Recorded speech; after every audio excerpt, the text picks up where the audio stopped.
Meanwhile, a police officer now working for one of the nation's busiest transit systems has been arrested in Washington, D.C. for allegedly trying to help ISIS. CBS News Homeland Security correspondent Jeff Pegues is in Washington covering this story for us. Jeff, what can you tell us?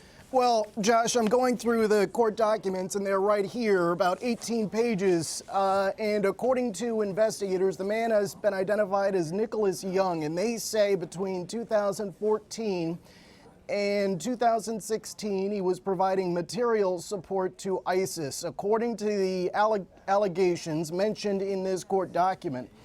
He was a Metro police officer, so he worked for the transit system since 2003, and he first came on the radar of law enforcement back in 2010 when he was being questioned by the FBI in connection with the arrest of one of his acquaintances. So that is in 2010, and so he had really been on law enforcement's radar since that time, and they had had contact with him over that time. And what is outlined in these court documents is that he was, over the years, extremely paranoid, it seems, according to what we see in these documents, about being followed, about surveillance. And so now investigators have moved in. They've charged him with material support charges, and they allege that between 2014 and 2016, he was purchasing gift cards that would be used overseas by ISIS operatives, ISIS supporters, to set up mobile messaging accounts that they could then use to recruit people in the West. So that's what's outlined in these documents. I'm still going through them, but there is a lot of detail in there. Does the officer face charges at this point?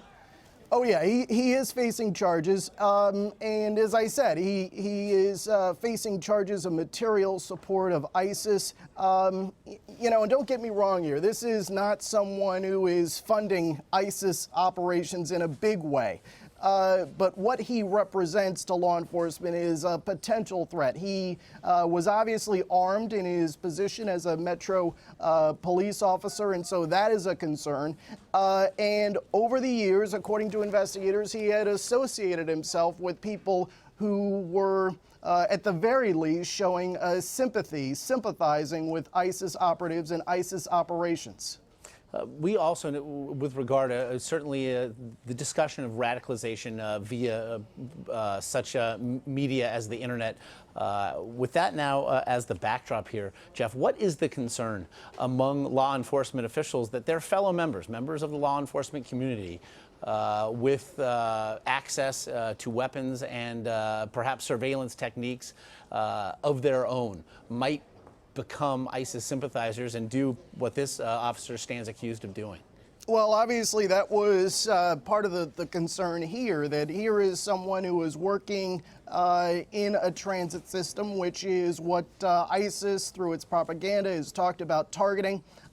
And as you noted, Josh, he was armed. And so you have to be concerned about, if you're law enforcement, you have to be concerned about that. And that's why it looks like, from my law enforcement sources and from the charging documents, which we now have, that they carried out a long-term investigation of this person. They weren't rushing to arrest him.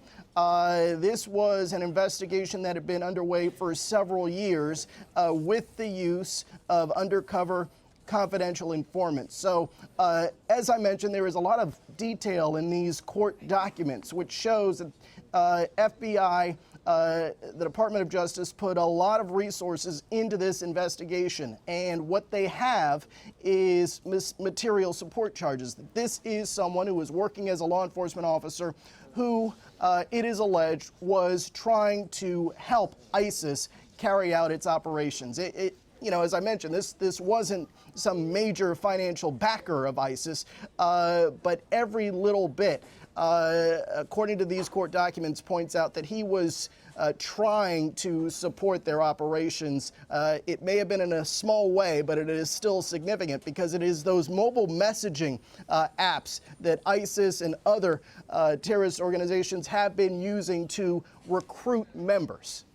Again, as this story breaks, as Jeff just mentioned, Washington, D.C., transit officer arrested for allegedly attempting to help ISIS. I know, Jeff, you'll be all over the story as it does take shape. Jeff Pegues in Washington, we appreciate it.